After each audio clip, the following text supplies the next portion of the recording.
O Deus de Romanos 9, um Deus surpreendente.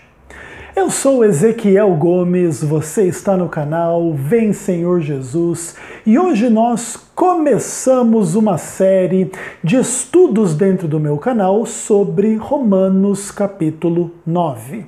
Bom, deixa eu contextualizar você para você entender o porquê que a gente vai começar a trabalhar esse assunto nesse momento. Bom, no dia 9 de abril de 2019, foi ao ar um programa que eu gravei no Vejam Só com o título Se a predestinação não existe, como entender Romanos 9, versos 19 a 24. E esse programa foi ao ar e eu não faço a menor ideia como é que foi o programa. Por quê? Porque, na verdade, eu estou gravando esse vídeo dia 6, tá bom? Esse vídeo está sendo gravado no sábado. Eu vou gravar o programa sobre Romanos 9 na segunda-feira e o programa só vai ao ar na televisão na terça-feira, tá bom? Então eu só vou colocar esse vídeo aqui no ar depois que o programa do Vejam Só tiver sido já gravado, veiculado na televisão e tiver sido disponibilizado no YouTube. E aí depois que for disponibilizado no YouTube, aí eu vou liberar para vocês verem, tá bom? A playlist com os vários vídeos que eu vou fazer sobre Romanos capítulo 9, para vocês entenderem um pouquinho aí das questões. E por que eu estou fazendo isso? Porque eu sou profeta além de tudo. Eu sei que num programa só é muito difícil a gente se aprofundar nas questões da palavra de Deus, tal qual esses temas merecem que a gente se aprofunde, tá bom?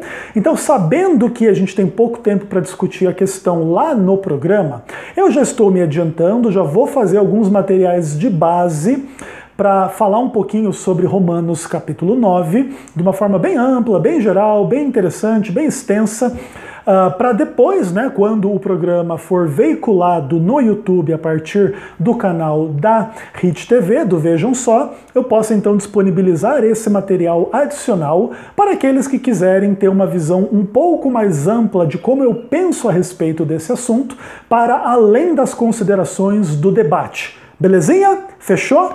Então assim, olha, como introdução dessa série, eu escolhi falar sobre o Deus de Romanos 9, especialmente à luz de uma característica que é a característica que mais me chama a atenção em Deus na carta aos Romanos, que é a sua característica de surpreender, né? A sua capacidade de surpreender. Acho que essa é uma das coisas que mais me chama a atenção em Deus na carta aos Romanos, e na verdade Deus, o Deus de Romanos 9 é o Deus da carta por completo, concorda comigo? O Deus de Romanos 9 é o Deus de todos os capítulos de Romanos, tá bom?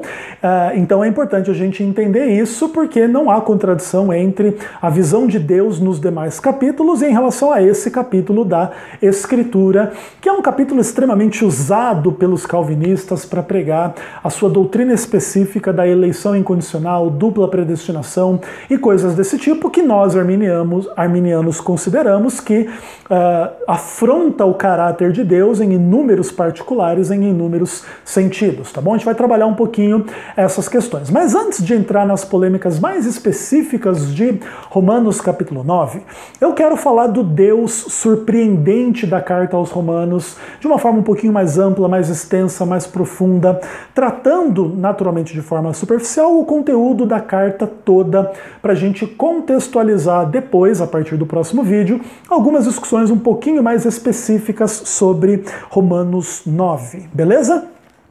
Então assim, vamos começar assim do começo. Eu não preparei nenhum esboço do que eu vou falar aqui para vocês.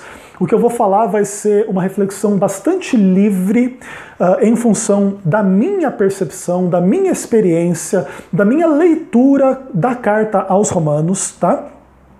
E começo dizendo que a Carta aos Romanos é um dos documentos mais fantásticos de toda a Palavra de Deus, que merece toda a atenção, merece que a gente a escrutine, a estude, a conheça, a leve a sério em cada um dos seus pormenores.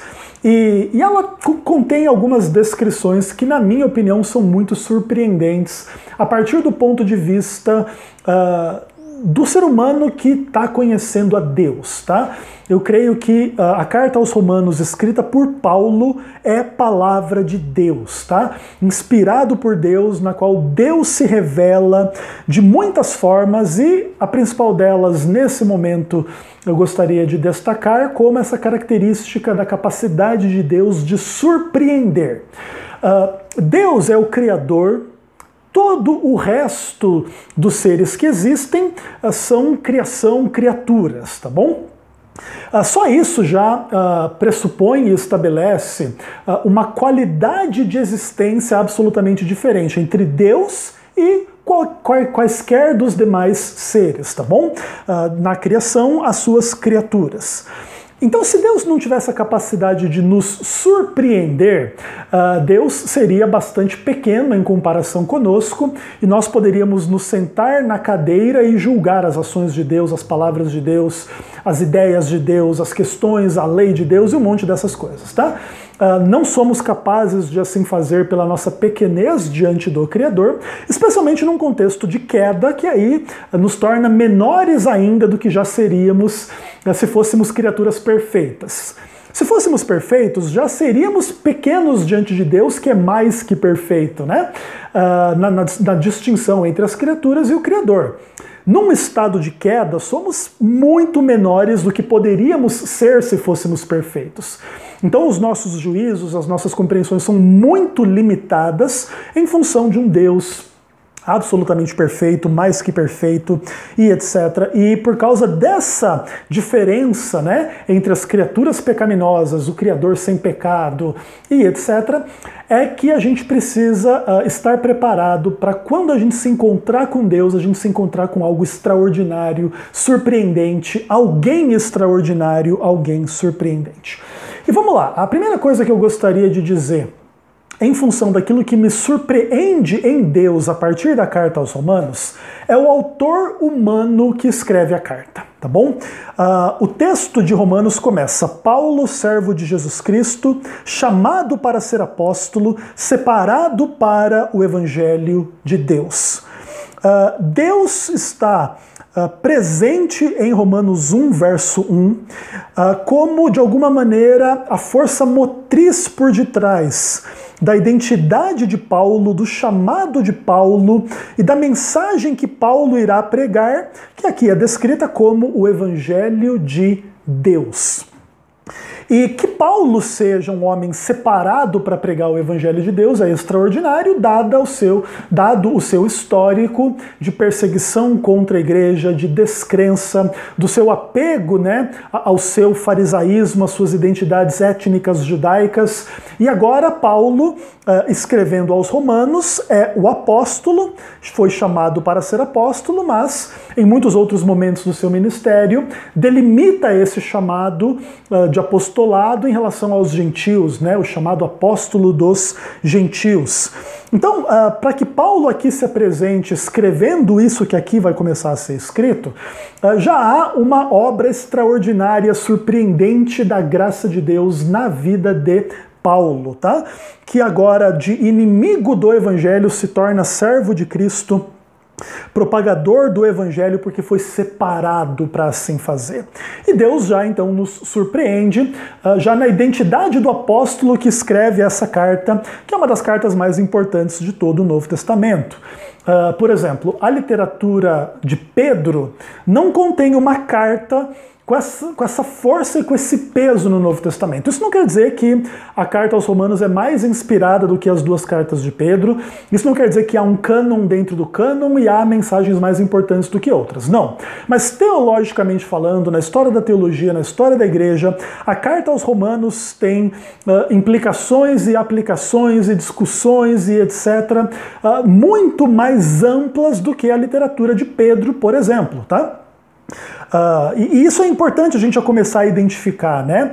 O apóstolo que não conheceu Cristo, não conviveu com ele, agora é escolhido para trazer aquilo que vai ser considerado aqui um dos grandes ápices, né, da descrição do que é o Evangelho. E o Evangelho é surpreendente, porque se o Evangelho é de Deus e Deus é surpreendente, o Evangelho vai ser surpreendente também, tá? No verso 2, o texto diz assim, o Evangelho, o qual foi por Deus outrora prometido, por intermédio dos profetas nas Sagradas Escrituras.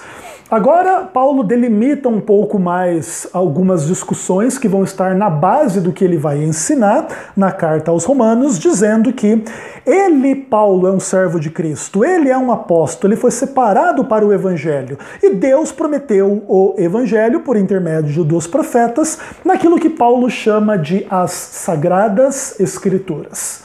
Dentro desse contexto aqui, ainda não havia um Novo Testamento totalmente escrito, totalmente reconhecido na comunidade cristã, de maneira que, quando Paulo fala das Sagradas Escrituras, aqui fala do Antigo Testamento em grande medida, e ele vai trazer inúmeras citações de profetas do Antigo Testamento para fundamentar as suas colocações aqui em Romanos, tá? Inclusive, esse é um estudo fantástico de se fazer, né? Os textos do Antigo Testamento que Paulo usa na carta aos Romanos. Material bastante extenso e interessante, tá? O que também traz à luz uma característica surpreendente de Deus, né? Deus, ele surpreendentemente continua a se comunicar a despeito das suas comunicações prévias. Que inclusive está um pouco na base da discussão entre Antigo e Novo Testamento, à luz daqueles que consideram o Novo Testamento inspirado por Deus e revelação divina tanto quanto o Antigo Testamento, e aqueles que não, né? Há muitos judeus que rejeitaram Cristo e rejeitaram o Novo Testamento, e que inclusive indicam que o Novo Testamento faz uma má exegese de passagens do Antigo Testamento. Um monte de discussões dentro dessa direção.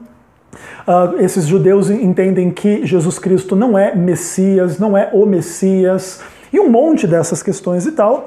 E aqui a gente percebe uma questão bastante interessante da parte de Deus, né? Deus, surpreendentemente, agora vai, de alguma maneira, complementar o Antigo Testamento, a sua palavra, com a história em torno da pessoa para o qual esse Antigo Testamento apontava e que agora viveu, morreu, ressuscitou e apareceu para Paulo.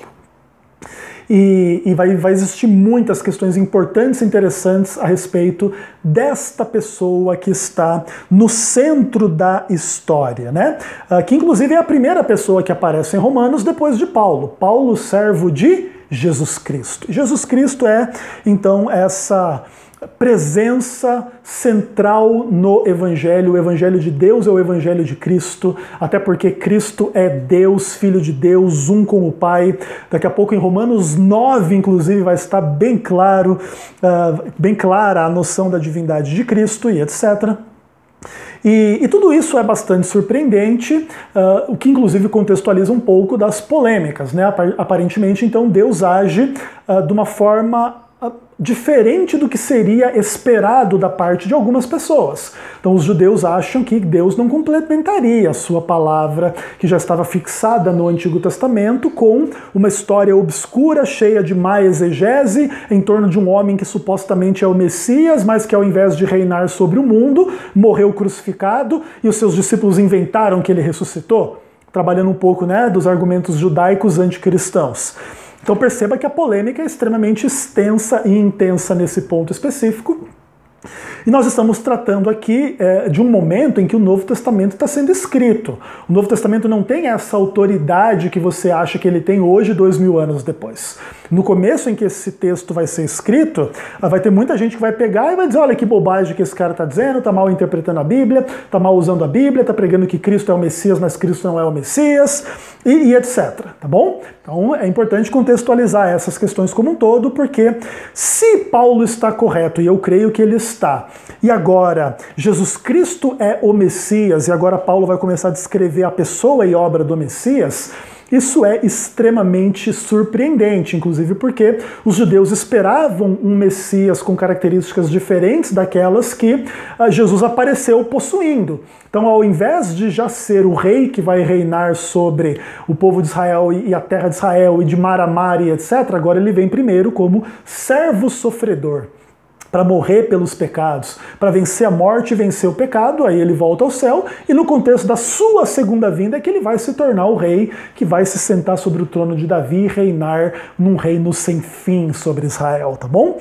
E tudo isso é surpreendente, ou seja, Deus está além das lógicas iniciais daqueles que imaginam e pensam como que ele vai agir ou como que ele não vai agir, como que ele pode agir, como que ele não pode agir, à luz de determinados contextos da sua revelação, e agora já temos a revelação do Antigo Testamento, não precisamos de outra, e Deus não está dizendo que precisa de outra, mas ele está dando outra. E agora Deus não precisa dar respostas, ou Deus não precisa dar satisfações, ou Deus não precisa seguir o caminho que os judeus achavam que ele devia seguir. E qualquer desvio desse caminho que os judeus achavam que devia seguir não é de Deus, não é correto.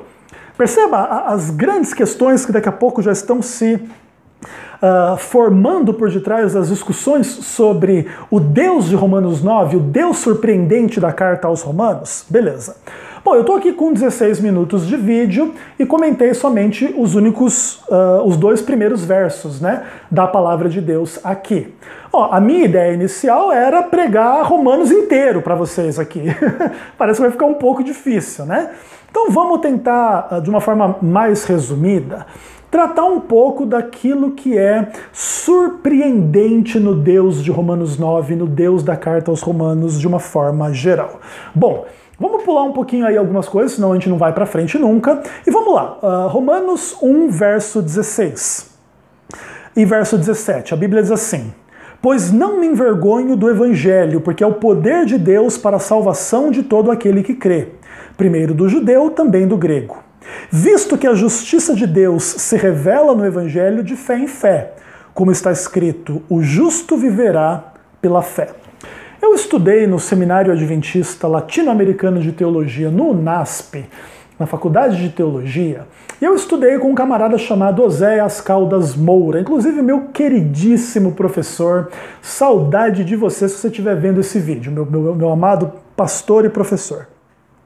E o Oséias Caldas Moura, ele fez um doutorado sobre a passagem base por detrás do que Paulo está dizendo aqui, que é Abacuque 2, o justo viverá pela fé, pela emuná. E aí ele trabalha as questões, né? Se fé ali deveria significar fidelidade ou fé. Aliás, se a palavra emuná deveria significar fidelidade ou fé. Tá? Dentro aí, inclusive, de uma ampla discussão entre católicos e evangélicos, a questão aí da justificação pela fé e coisas dessa natureza, tá bom? Então, o que acontece? Você percebe que diante de uma pequena frase, de uma pequena afirmação, a gente está diante de um universo de conhecimento. E, inicialmente, o que me chama a atenção na definição do evangelho aqui colocado é que essa definição ela é bastante simples. O evangelho é o poder de Deus para a salvação de todo aquele que crê. Então, há uma imensa simplicidade no Evangelho, né? E o Evangelho é extremamente conectado com Deus, né? O Evangelho de Deus, o Evangelho é o poder de Deus para a salvação de todo o que crê. E agora, isso que é bastante simples como poder de Deus, agora vai se embrenhar numa extrema complexidade em função daquele que crê ou não crê no Evangelho, que é o homem, né? É o ser humano. Agora a gente sai um pouquinho da esfera divina e entra um pouquinho na esfera humana, e a esfera divina vai, de alguma maneira, ser o pano de fundo de tudo que vai ser dito, Mas agora, isso que vai ser dito como pano de fundo da parte de Deus, agora está direcionado ao homem. E o homem pode crer ou pode não crer. Ou alguns homens creem, alguns homens não creem. E ao que crê, há salvação, porque esse que crê vive pela fé. E de fé em fé se revela o Evangelho. E no Evangelho se revela a justiça de Deus. E na justiça de Deus se revela o poder de Deus. E a gente não precisa se envergonhar disso. Mas por que deveria se envergonhar? Bom, porque isso que é poder de Deus revela a fraqueza do homem. E aquilo que inicialmente é extremamente simples, agora, em função da fraqueza do homem, vai se tornar muito complicado. E o verso 18 do capítulo 1 já vai começar a falar um pouco dessa situação bem mais complicada, quando ele fala: a ira de Deus se revela do céu contra toda impiedade e perversão dos homens que detêm a verdade pela injustiça. Opa! Agora, aquilo que inicialmente está pintado nessas cores superpositivas do poder de Deus, da justiça de Deus, da salvação em Deus, daquilo que Deus pode fazer e faz no Evangelho, agora isso é um pouco eclipsado por um outro braço, ou por uma outra característica, por um outro lado da existência de Deus e da manifestação de Deus em função de tudo isso. Agora é a ira de Deus. E a ira de Deus não está sobre o homem por si mesmo, mas o homem que detém a verdade e a troca pela injustiça. Esse homem que rejeita a verdade e a troca pela injustiça, ele de fato tem sobre si a ira de Deus. E agora a gente começa a se perguntar um pouco sobre a identidade desse homem. E a partir daqui, Paulo vai tratar extensamente das características do pecado humano. E inicialmente ele vai descrever de uma forma assim muito pesada aquilo que alguns consideram uma descrição do mundo gentil, do mundo dos idólatras, do mundo daqueles que não têm Deus na terra, né? Não conhecem a Deus, a lei de Deus, a palavra de Deus e etc. Tá? Essas pessoas são descritas como concupiscentes, mudando a verdade de Deus em mentira e entregues a paixões infames e etc. Tá? Depois chega no final do capítulo 1, o Paulo ele diz que essas pessoas têm uma disposição mental reprovável, elas praticam coisas inconvenientes, cheias de injustiça, malícia, avareza, maldade, inveja, homicídio, calúnia, aborrecem Deus, insolência, soberba, presunção, eles inventam males, eles desobedecem os pais, eles são insensatos, eles são podres, pérfidos, não têm afeição natural, não têm misericórdia e etc. Tá bom? No meio disso tudo, Paulo diz que essas pessoas foram entregues a esses sentimentos, essas posturas, essas questões, porque elas, de alguma maneira natural ou sobrenatural, têm acesso a quem Deus é, mas mesmo assim o rejeitam. E em função dessa rejeição do Deus que eles conhecem, eles agora experimentam essas disposições de comportamento, de mente, de espírito, de caráter, entenebrecidas por todo tipo de podridão, tá bom? E isso é surpreendente, ou não é? Até porque, o que é surpreendente aqui? O Evangelho é o poder de Deus para a salvação de todo aquele que crê. Então imagine que implicitamente há uma ideia aqui que se esses homens envolvidos nesse nível de podridão, se eles vierem a crer, o que vai acontecer com eles? Salvação. E isso é surpreendente. Deus é surpreendente. Como é que Deus é capaz de sendo justo, salvar pessoas envolvidas nesse tipo de coisa aqui? Parece contraditório, ilógico, incorreto, e aqui entra mais uma vez a característica e a capacidade de Deus de surpreender. Deus é justo e pode salvar o injusto. Entretanto, se a gente sair dizendo que todo mundo faz parte desse grupo desses injustos aqui, você mais cedo ou mais tarde vai se deparar com uma objeção de que nem todo mundo se entrega com esse tipo de avidez a esse tipo de pecado aqui descrito, tá? E aí existe dentro, por exemplo, da humanidade uma tradição que supõe ser mais elevada do que essa tradição baixa do paganismo idólatra e etc, tá? É a tradição israelita. Olha que maravilha, né? Isso também é surpreendente. No meio do mundo totalmente depravado, maluco, aí, etc. Então Deus escolheu um povo e deu a esse povo a sua lei, o santuário, a expiação, o perdão e as verdades, né, sobre a criação, sobre quem Deus é e um monte dessas coisas. Deus está guiando esse povo, tá? E Deus está guiando esse povo, está perdoando os seus pecados. E agora esse povo naturalmente, logicamente, vai ser melhor do que o povo anteriormente descrito. E surpreendentemente, Paulo vai dizer que as coisas não são bem assim. E a partir do capítulo 2, Paulo vai partir para cima dos judeus e revelar muito da hipocrisia judaica, que mesmo tendo a lei, não cumpre a lei, e fala mal da idolatria, mas rouba o santuário dos ídolos. Aqui, de alguma forma, diz para não roubar, mas rouba, diz para não adulterar, mas adultera, diz alguma coisa do tipo assim, nós somos melhores que esses gentios, mas ao final das contas são tão ruins ou até mesmo piores, porque tendo conhecimento da lei de Deus a transgridem. Enquanto muitos pagãos por aí, mesmo vivendo nessas sociedades com todo esse tipo de loucura, alguns deles, às vezes pela sua própria consciência, conseguem enxergar as coisas divinas e até mesmo cumprirem a lei de Deus no meio disso tudo. É surpreendente.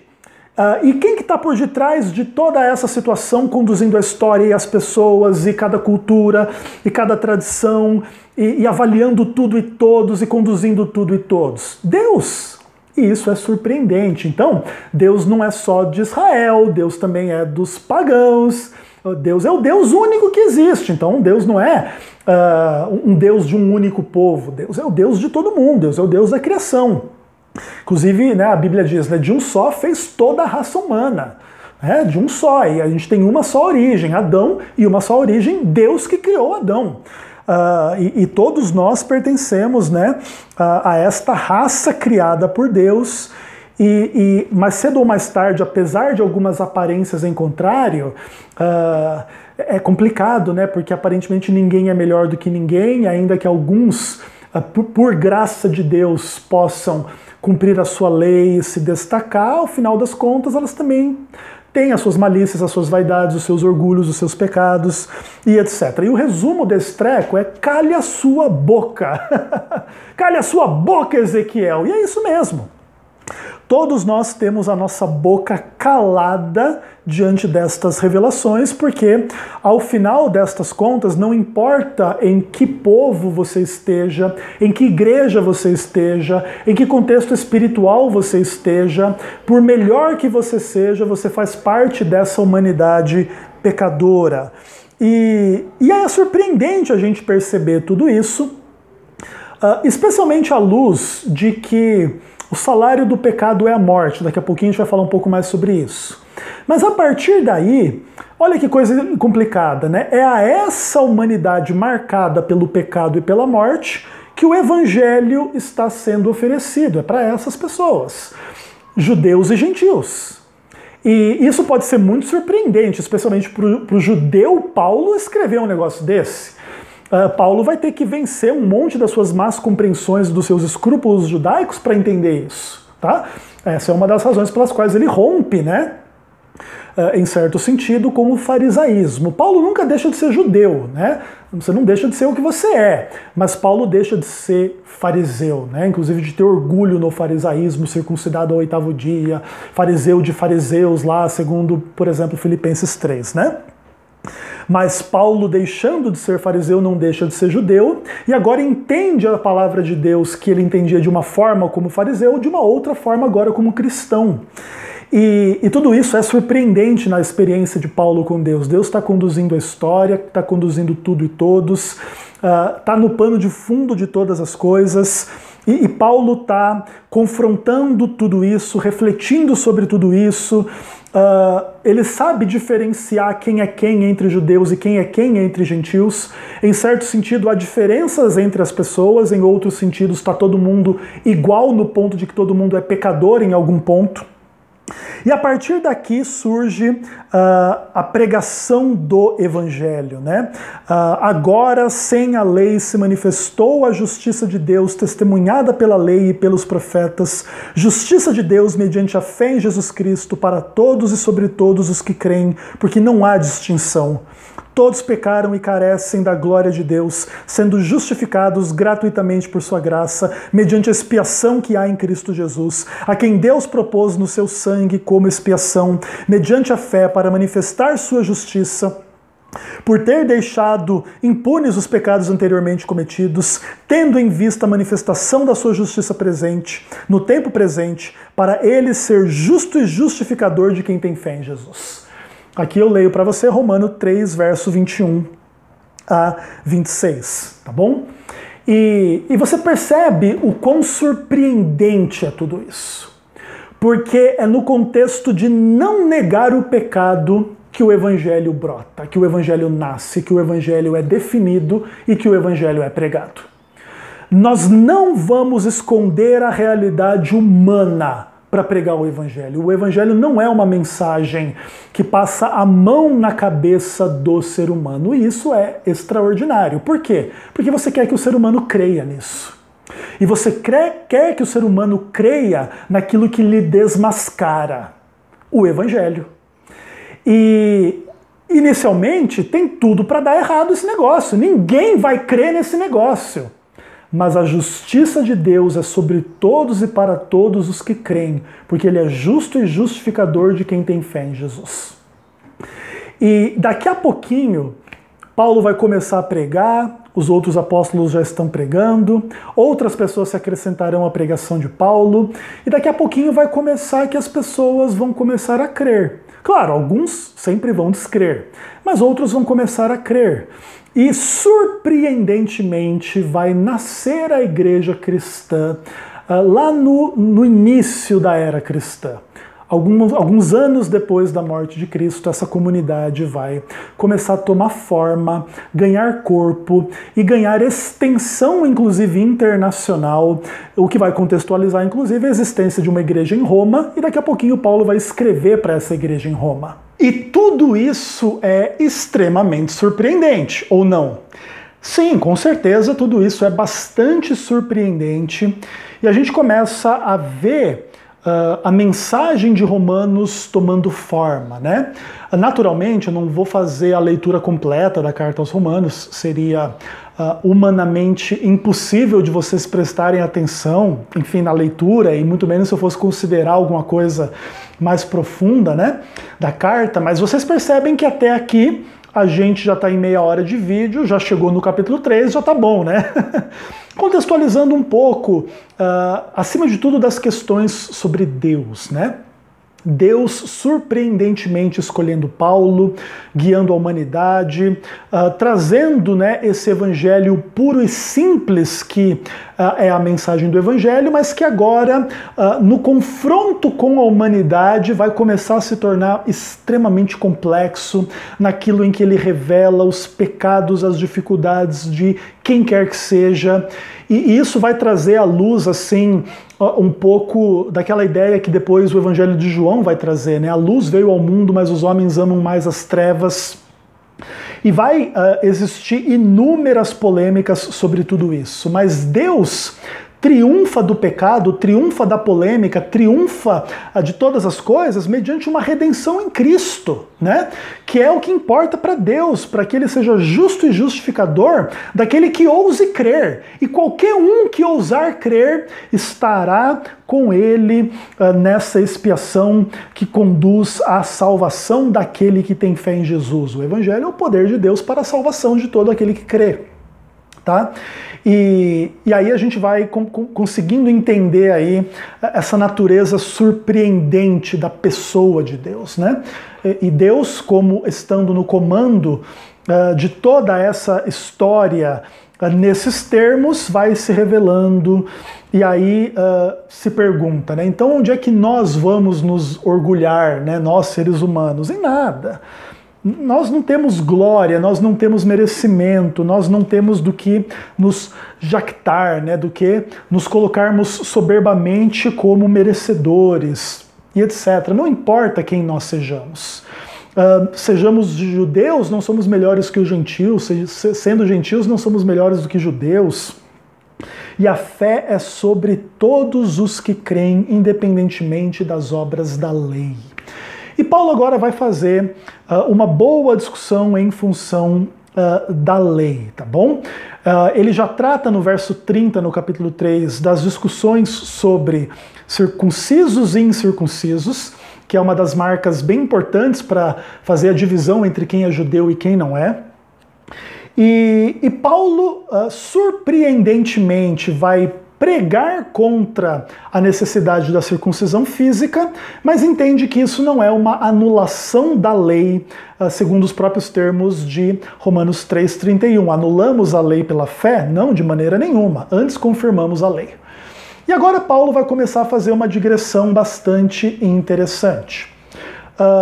Não fosse o Evangelho surpreendente o suficiente a partir da vida, morte e ressurreição de Cristo, qual não seria a surpresa da gente descobrir que o primeiro crente no Evangelho, ou pelo menos que houve crentes primitivos no Evangelho, tão longínquos na história quanto Abraão?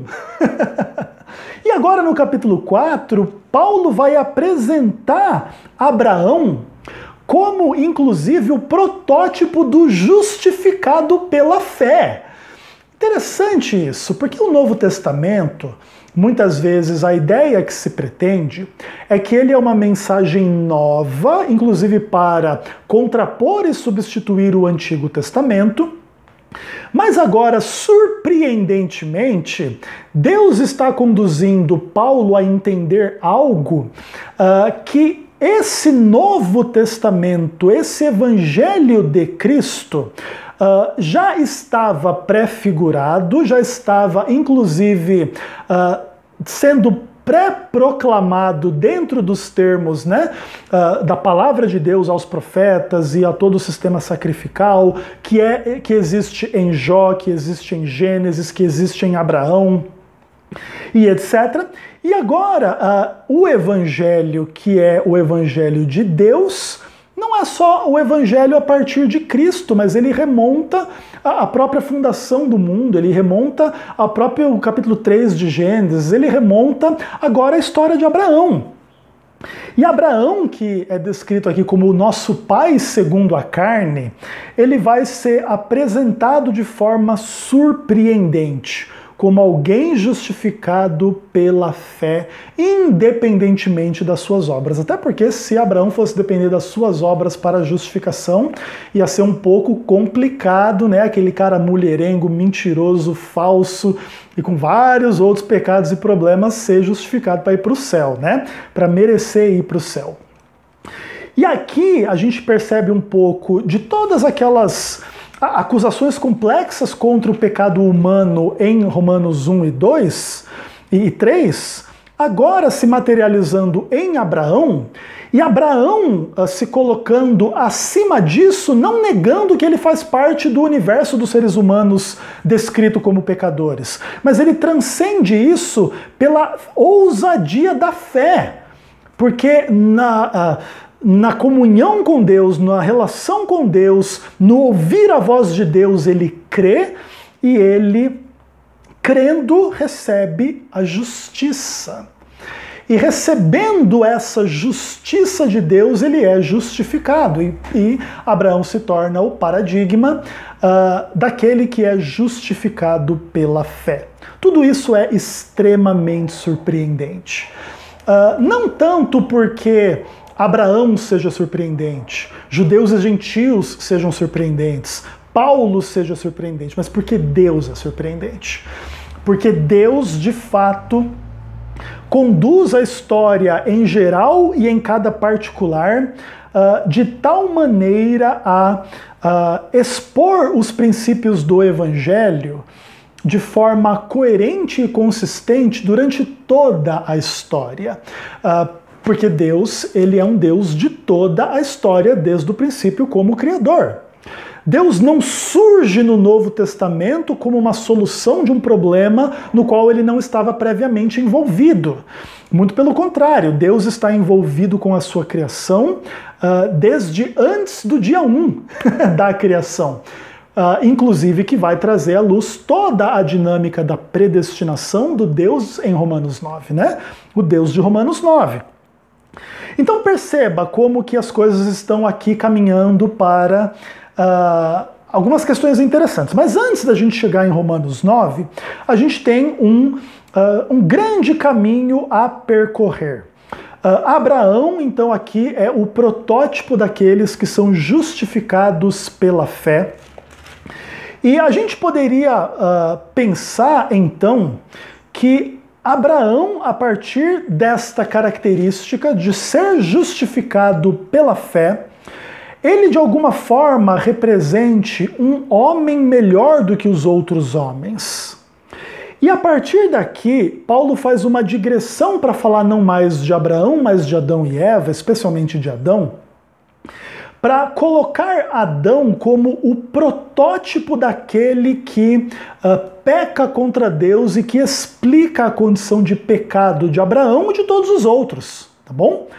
E agora, em Romanos capítulo 5, Paulo faz uma importante digressão sobre Adão, o pecado e a morte. Essa história, porém, pecado, morte, Adão, ela é extremamente desesperadora. Por várias razões. Você imaginar que tudo aquilo que existe em você como natureza pecaminosa, que daqui a pouco você se vê enredado por malícias, vaidades, orgulhos, agressividades, maldades, sentimentos ruins, vontades ruins, desejos ruins, vícios, pecados, transgressões e etc. E de repente você olha para uma história que está sendo contada, e essa história diz que o contexto desse problema todo é um primeiro homem que, podendo não pecar, escolhe o pecado de forma fútil, de forma, sabe, perversa, de forma muito tenebrosa, né? Quanto mais não necessária, mais tenebrosa é a queda, né? A queda, inclusive, dentro desse ponto a gente pode começar a discutir a predestinação, né? A queda foi predestinada, sim ou não, né? E aí deixa os hipercalvinistas e os calvinistas moderados se bater aí à vontade, né? Enfim, né? Muito interessante. A eleição acontece antes da criação ou depois da criação? Antes da queda ou depois da queda? A queda faz parte do plano ou não faz parte do plano? É um desvio do plano, tá? E Deus respeita a liberdade das criaturas? Sim, não e por quê? Romanos 5 vai ser uma digressão muito importante depois para a gente começar a compreender Romanos capítulo 9. E uma coisa muito séria que é necessário também entender é que Paulo podia traçar toda essa história humana com o pecado e no pecado em função de Adão e todo mundo no pecado e etc. Porque Paulo conhecia alguém superior ao pecado, que venceu o pecado e a morte, e esse é Jesus Cristo. Se você conta essa história sem o pano de fundo de Cristo, de Deus e etc., a história da queda é a história mais desesperadora que existe. Mas como que Paulo conta essa história? Ele não minimiza os fatos, ele não esconde a realidade, mas ele diz: onde abundou o pecado, superabundou a graça, e isso é surpreendente. Inclusive, essa história ela é surpreendente o tempo todo. né? É surpreendente que existe graça, não meramente à luz dos nossos pecados, que a gente peca porque a gente já nasce com essa natureza pecaminosa, mas existe graça porque o Adão sem natureza pecaminosa, mesmo Adão, né? Existe graça mesmo no contexto onde Adão, tendo consciência do que estava fazendo, faz e peca na cara de Deus contra Deus. E ainda assim há graça, e é surpreendente, porque o natural poderia ser que Deus destruísse Adão naquele exato momento onde ele mordeu a fruta. Fim da história. E Deus permaneceria santo, justo e bom. Mas Deus é santo, justo e bom e surpreendente. E onde abundou o pecado e onde a humanidade se lambuzou no pecado, superabundou a graça. E a graça não decorre de uma ofensa, como o pecado nasceu de uma só ofensa. A graça decorre de muitas ofensas para a justificação daqueles que muito ofenderam a Deus. Seja Adão, seja Abraão, seja você, se você crê. E esse é o pano de fundo, né, daquilo que a carta aos Romanos nos traz. Claro, eu não pretendo estar fazendo exegese de Romanos aqui nesse momento, tá? Eu pretendo simplesmente estar trazendo um pouco da narrativa à luz daquilo que eu considero surpreendente em Deus. Esse Deus da graça, esse Deus do Evangelho, esse Deus que revela o nosso pecado, esse Deus que envia Cristo para resolver o problema do nosso pecado, e etc. E aí, o que acontece? Como resultado dessa mensagem toda, o Evangelho chega ao mundo como uma força esclarecedora no meio da humanidade para iluminar a nossa natureza e a nossa história. E agora, aqueles que creem, creem e são batizados. E a gente chega em Romanos capítulo 6. E aquilo que antes se impunha como pecado, agora deve ser rejeitado, porque não devemos permanecer no pecado, uma vez que agora existe um novo momento, e nós somos agora escravos da justiça. E a impressão que isso tudo aqui passa é que o pecado está superado. E que o pecado esteja superado é algo extremamente surpreendente. Todo aquele gravíssimo problema descrito, especialmente do capítulo 2 a 5, agora a gente pode dar uma respirada, assim como um alívio, e dizer, né? Estamos em Cristo, estamos batizados, não viveremos no pecado, nós os que para ele morremos. Porque o salário do pecado é a morte, mas o dom gratuito é a vida eterna em Cristo Jesus. E a gente dá aquele alívio, e esse alívio é surpreendente. Ufa, como é bom poder descansar nesse alívio, esse novo agora em Cristo. Entretanto, surpreendentemente, Romanos capítulo 7 vai balançar um pouco essa certeza desse alívio da vitória contra o pecado e vai reviver a angústia do nem tudo aquilo que eu quero fazer eu faço, e nem tudo aquilo que eu quero não fazer eu consigo evitar, porque aparentemente o pecado contra-ataca. E aquilo que inicialmente deveria ser vitória completa contra o pecado, agora não é mais. E esse pêndulo, ele é surpreendente, e ele também é um pouco confuso. Que inclusive tem a ver com a tensão escatológica. Eu já venci o pecado, mas ainda não venci o pecado. Pelo menos já venci em certo sentido, mas ainda não venci no absoluto. Então você percebe que, surpreendentemente, o paradigma que o Evangelho constrói na nossa identidade, na nossa experiência, não é tão simples quanto inicialmente parece. E isso também é bastante surpreendente. Por que Deus já não resolve tudo de uma vez? Bom, primeiro porque se ele resolvesse tudo de uma vez, ele resolveria tudo há 2000 anos atrás, e eu já nem existiria para estar aqui gravando esse vídeo, né? Então parece que nos motivos por detrás da irresolução parcial ou momentânea de todo o grande conflito e de toda a questão da superação do pecado que está aqui sendo descrita na carta aos Romanos, ela ainda não é definitiva porque ainda não chegou no fim dessa história em sentido definitivo. E tudo isso é surpreendente. A cruz resolveu todo o problema, mas ainda não chegamos no fim. E essa tensão é bastante surpreendente. Seja como for, em meio a essa complexíssima situação, nenhuma condenação há para os que estão em Cristo Jesus. E isso é surpreendente, porque agora nós cristãos também pecamos à semelhança ou não à semelhança do pecado de Adão, inclusive de forma consciente ou inconsciente, por vontade ou não por vontade. E esses dois caminhos estão abertos diante de nós. E quando a gente não anda pela carne, mas anda pelo Espírito, não tem condenação, ainda que ainda exista uma certa imperfeição.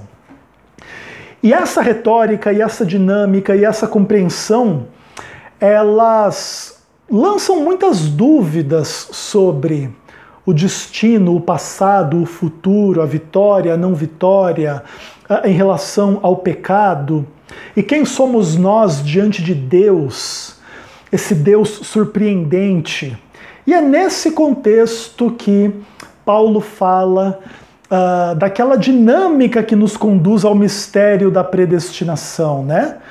Romanos 8, verso 29. Porquanto aos que de antemão conheceu, também os predestinou, para serem conformes à imagem do seu Filho, a fim de que Cristo seja primogênito entre muitos irmãos.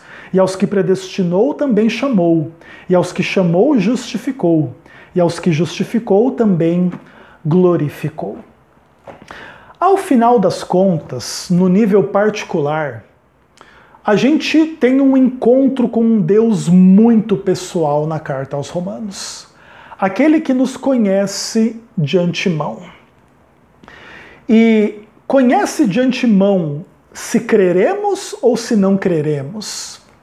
Se seremos salvos ou se não seremos salvos. E essa capacidade prévia de Deus saber todas as coisas na sua onisciência, na sua presciência absoluta, contextualiza uma das discussões mais complexas da história do pensamento, que é a discussão entre livre-arbítrio e predestinação.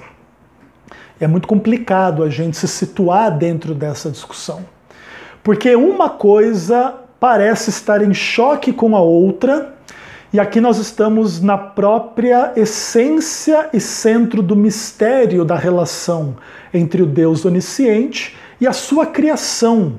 E qual é a natureza da sua criação? A sua criação está livre para obedecer ou não obedecer, responder ou não responder a Deus ou não? E a liberdade humana torna Deus não consciente do que vai acontecer a partir do uso da liberdade humana? Ou Deus nunca perde a consciência do que vai acontecer em função da sua onisciência? E aqui a gente tem um encontro que para alguns é muito amargo e para outros é muito libertador com o Deus de Romanos 9. Eu proponho que a partir daqui, o Deus da carta aos Romanos se revela de uma forma muito intensa, muito interessante, muito importante e muito verdadeira. Eu não creio que a interpretação calvinista de Romanos 9 seja correta. Então eu não encontro um Deus ruim em Romanos 9. Ainda que eu me reserve o direito de dizer que se a interpretação calvinista de Romanos 9 fosse correta, eu aqui estaria encontrando não um Deus verdadeiro de amor, de misericórdia, de graça, de salvação, de paz, como aquele que quer bem às suas criaturas. Eu encontraria um monstro. Eu conheço os argumentos calvinistas que dizem que Deus poderia e deveria condenar a todos e, salvando alguns, demonstra a sua bondade. E a mera salvação de alguns já é suficiente para calar a acusação de que Deus, por não salvar a todos e por predestinar alguns ao inferno e não ao céu, é um Deus ruim, tá bom? Eu conheço todos esses argumentos dos calvinistas, inclusive nas profundas exegeses e considerações teológicas e filosóficas e tudo mais. mas mantenho a minha discordância de que as explicações calvinistas de fato alguma coisa expliquem. Discordo em absoluto. Ainda assim, não discordo de Romanos 9. Discordo unicamente da sua leitura calvinista.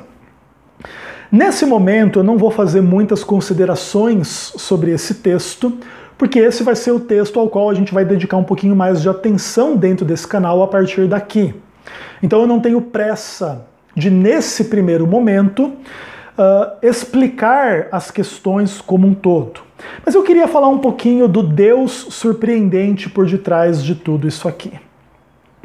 Deus está nos surpreendendo em Romanos desde o verso 1 do capítulo 1. E em Romanos 9 não é diferente. A gente percebeu, a partir da dinâmica entre Romanos 6, Romanos 7, Romanos 8, que o Evangelho nos dá vitória contra o pecado, mas não em sentido absoluto, de maneira que o caminho entre a vida e a morte permanece aberto, enquanto o fim não chega em última instância, mas a gente também é alertado de que Deus conhece as coisas de antemão.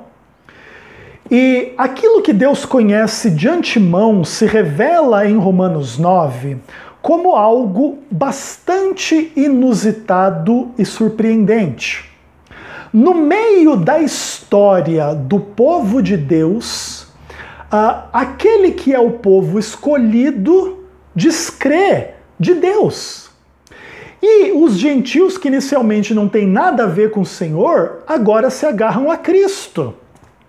Isso cria um paradigma para a doutrina da adoção, da eleição, do culto, da lei, de Israel e etc., bastante complicada.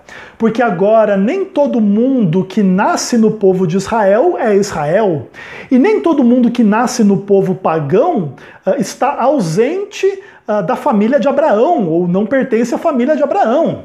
E isso quebra as lógicas simplistas, né? Por causa disso, o Deus de Romanos 9 é um Deus extremamente surpreendente. E essa surpresa, ela também remonta à história de Jacó e Esaú, onde mesmo Jacó sendo tão pecador quanto Esaú, ou mais pecador que Esaú, sei lá como é que dá para fazer essa gradação e comparação entre as pessoas, agora é escolhido, amado, cuidado, separado para uma obra e para uma salvação. E isso, surpreendentemente, traz à luz uma discussão muito dura sobre Esaú e os não escolhidos para a obra ou para a salvação, que agora haverá de vir em toda a história do povo de Deus, né? E a distinção entre esses dois homens, e desses homens, esses dois povos, e agora parte dos descendentes do povo de Israel não são Israel, e parte dos descendentes de Esaú são Israel, filhos de Abraão, pela fé em Cristo. Tudo aqui é muito surpreendente, tudo aqui é muito enigmático, por isso tudo aqui vai se tornar muito polêmico. Paulo vai dizer que ele quer a salvação do seu povo, mas o seu povo, para ser salvo, tem que ouvir o evangelho, que é a palavra da fé que Paulo está pregando, e com a boca confessar a Cristo e com o coração crer que ele ressuscitou dentre os mortos. Essa é uma condição simples, mas caso não cumprida, nada feito. Se você não crê em Cristo como Senhor, se você não confessa Cristo como Senhor e não crê no seu coração que ele ressuscitou dentre os mortos, você não será salvo. Não importa a qual povo você pertence. E se você crê, você será salvo, não importa a qual povo você pertença. E aqui nós estamos, um pouco no cerne do mistério de Romanos 9, de Romanos 10. E o ápice desse mistério é Romanos 11 e toda a questão da videira, onde os gentios agora estão enxertados na videira e alguns do povo de Deus foram arrancados dessa videira. Mas Paulo vai dizer que o judeu que está arrancado da videira pode ser reenxertado pela fé e o judeu que está enxertado pode ser arrancado caso deixe de crer. E isso é surpreendente, porque isso coloca diante de nós uma profunda lógica sinergista e não monergista na relação entre Deus e o homem, e isso é surpreendente. Deus poderia decidir tudo sozinho, mas assim não faz. E enxerta, e corta, e reenxerta, e recorta as pessoas dentro dessa oliveira que representa o povo eleito, o povo escolhido, cuja raiz a sustenta, e a raiz é o próprio Deus que sustenta esse povo, essa história. E o desígnio último da parte de Deus é descrito em Romanos 11 de forma muito bonita. A todos Deus encerrou na desobediência, a fim de usar de misericórdia para com todos. Inclusive isso remonta um pouco, né? Todos pecaram e agora todos recebem o Evangelho. Veja ali no contexto de Romanos 5, por exemplo, né? Cristo morre por todos. Todos morrem em Adão, todos serão vivificados em Cristo. E não é de se espantar que o final dessa exposição toda seja, ó profundidade da riqueza, da sabedoria, como do conhecimento de Deus. Quão insondáveis são seus juízos, inescrutáveis os seus caminhos. Quem conheceu a mente do Senhor, quem foi seu conselheiro? Quem primeiro deu a ele para que lhe deva ser restituído? Porque dele, por meio dele, para ele são todas as coisas. A ele, pois, a glória eternamente. Amém. É extremamente bonito a gente vê aí a doxologia dessa parte doutrinária da carta aos Romanos. Se a gente volta à simplicidade da fé, em Romanos 1, verso 16, o Evangelho é o poder de Deus para a salvação de todo aquele que crê. É bem simples. Então, aparentemente, se você crê nessa narrativa toda desses primeiros 11 capítulos aqui, você será salvo. Então não precisa fazer nada além de crer. E agora, surpreendentemente, essa não é a resposta, porque a partir do capítulo 12 começa a parte ética da carta aos Hebreus. Esse crer em tudo isso deve redundar em o crente apresentando-se como sacrifício vivo num culto racional, agradável a Deus e etc. Não se conformando com esse século, mas se transformando pela renovação da mente. Porque a graça foi dada a cada um, e a gente não deve pensar de nós mesmos além do que convém. E agora nós temos que fazer o quê? Nós temos que ter um amor sem hipocrisia, nós temos que detestar o mal, nós temos que nos apegar ao bem, nós temos que ter amor fraternal, nós temos que preferir uns aos outros em termos aí de honra. Nós não podemos deixar de ser zelosos, nós não devemos deixar de ser fervorosos, nós devemos servir ao Senhor, se regozijar na nossa esperança. Quando passarmos por tribulação, temos que ser pacientes, temos que perseverar na oração, temos que ser hospitaleiros, temos que abençoar os que nos perseguem, não devemos amaldiçoar, não devemos nos vingar, devemos ser humildes, não devemos ser sábios aos nossos próprios olhos, não devemos devolver o mal com o mal, não devemos fazer as coisas ruins. Devemos entender que a Deus pertence a vingança e, ao contrário, o inimigo tem fome, a gente dá de comer, o inimigo tem sede, a gente dá de beber, e a gente vai amontoando brasa viva sobre a sua cabeça, e a gente não se deixa vencer do mal, a gente vence o mal com o bem. Essa é a ética daqueles que creem em Romanos capítulo 1 até o capítulo 11. Naturalmente, nenhum de nós é perfeito diante dessa ética, e a gente volta a Romanos 2 e 3, onde todo mundo peca, mas Cristo morreu por nós e a gente deve se conformar com Cristo na sua morte e buscar que cada vez mais Ele viva em nós e não a gente viva. E agora a gente vença o pecado conforme Romanos 6, ainda que a gente não tenha a esperança de ser absolutamente sem pecado antes da glorificação, de acordo com Romanos 7. E agora a gente vai lendo e relendo Romanos e a gente vai se surpreendendo com o Deus de Romanos 9 e o Deus de Romanos tudo, né? O Deus da carta inteira. Esse é um Deus surpreendente. E agora, quando a gente acha que as surpresas acabaram, agora Deus vai falar de política e agora Deus vai falar da gente guardar e obedecer a lei que é o amor. Ué, mas espera aí, como é que é isso? Agora, nós que pertencemos à esfera da fé, do reino de Deus em Cristo e etc., precisamos entender as nossas responsabilidades em relação ao reino da terra, que ainda não passou.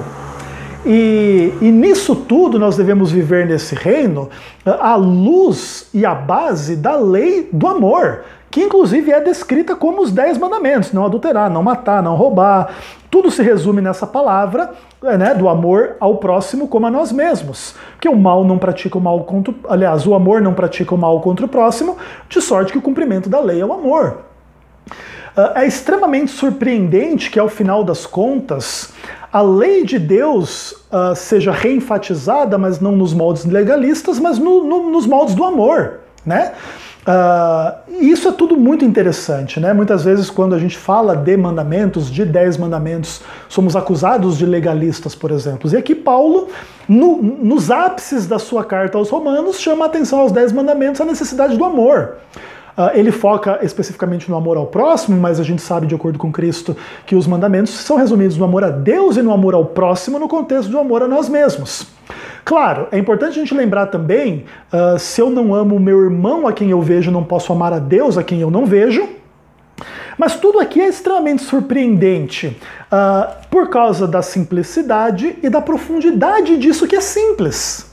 Claro, se você quiser caçar encrencas doutrinárias na carta aos Romanos, eu garanto que você tem material para séculos de discussão. Mas se você também trazer o bom senso para a leitura da carta, você vai perceber o quão profunda ela é, ao mesmo tempo o quão simples ela é. E será que a gente vai poder falar o mesmo sobre Romanos 9 daqui a pouquinho? Ou será que esse capítulo não é tão simples assim? E realmente nos coloca diante de um beco sem saída. E aí, como é que é? Vamos trabalhar um pouco sobre isso. Aí a gente chega às portas da volta de Cristo, a ética da liberdade em Romanos 14, que é um dos capítulos mais extraordinários da palavra de Deus, e as questões finais aí da carta no capítulo 15 e no capítulo 16. Inclusive, a carta aos Romanos, no capítulo 14, uma questão muito surpreendente em relação ao conceito de pecado, que é a ideia de que tudo que não provém da fé é pecado. Se você ler, por exemplo, Romanos 4,15 e outros versos dentro do capítulo, onde não há lei, não há pecado.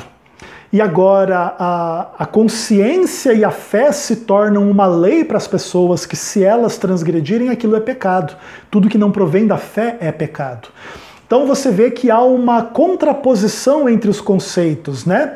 Lei, fé, consciência. De maneira que a nossa consciência de fé se torna a lei para a nossa vida, e ela não substitui a lei de Deus para a gente poder usar isso como desculpa do tipo assim, na minha consciência roubar não é errado, então não é pecado. Lembra do paradigma do amor que descreve os 10 mandamentos, tá? Então, a lei da minha consciência, da minha fé, deve estar conduzida com base nos 10 mandamentos, na guarda do sábado, não ter idolatria, não falar o nome de Deus em vão, não matar, não roubar, honrar o pai e mãe, não adulterar, não cobiçar, essas coisas todas, não ter outro Deus diante de Deus.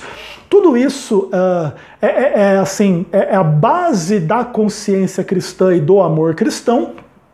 E se em cima disso você construir a sua consciência particular em torno de algumas coisas que nem todo mundo vai concordar, aquilo é lei para você e você transgredir aquilo é pecado para você, mas aquilo não se estende ao outro. E isso também é uma questão muito interessante e surpreendente, onde agora Deus conduz a igreja não todo mundo sendo e pensando igual em tudo.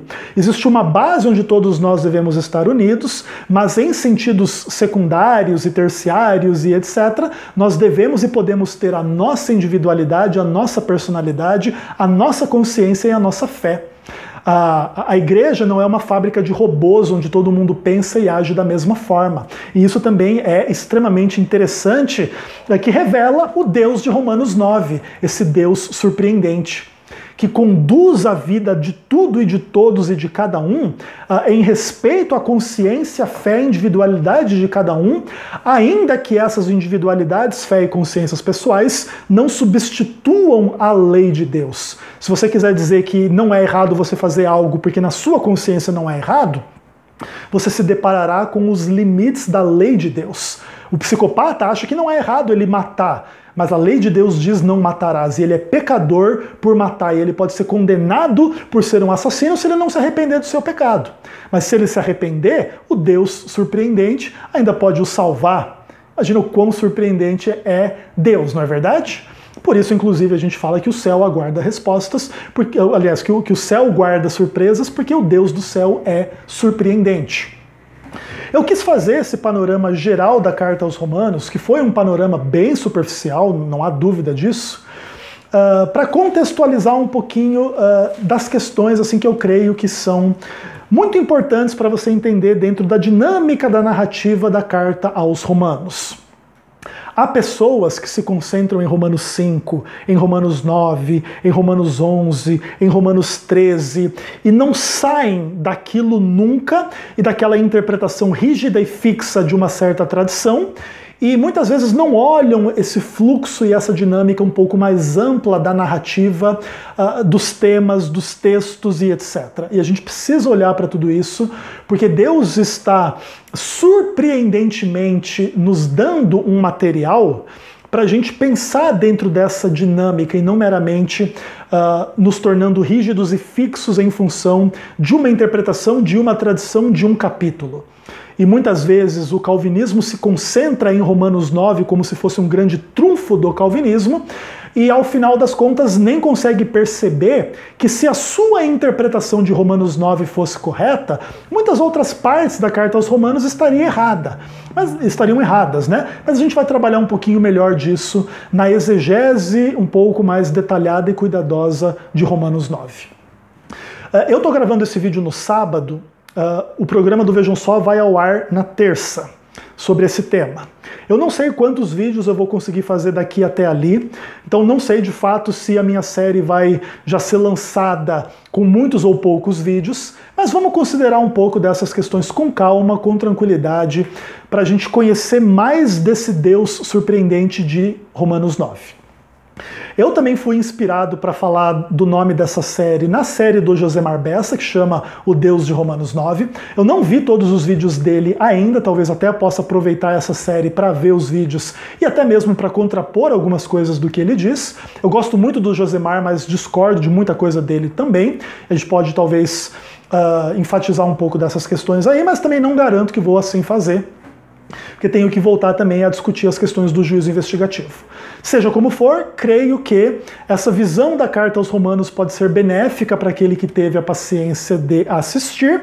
E agora, a partir do próximo vídeo, a gente volta se focando um pouquinho mais em Romanos capítulo 9.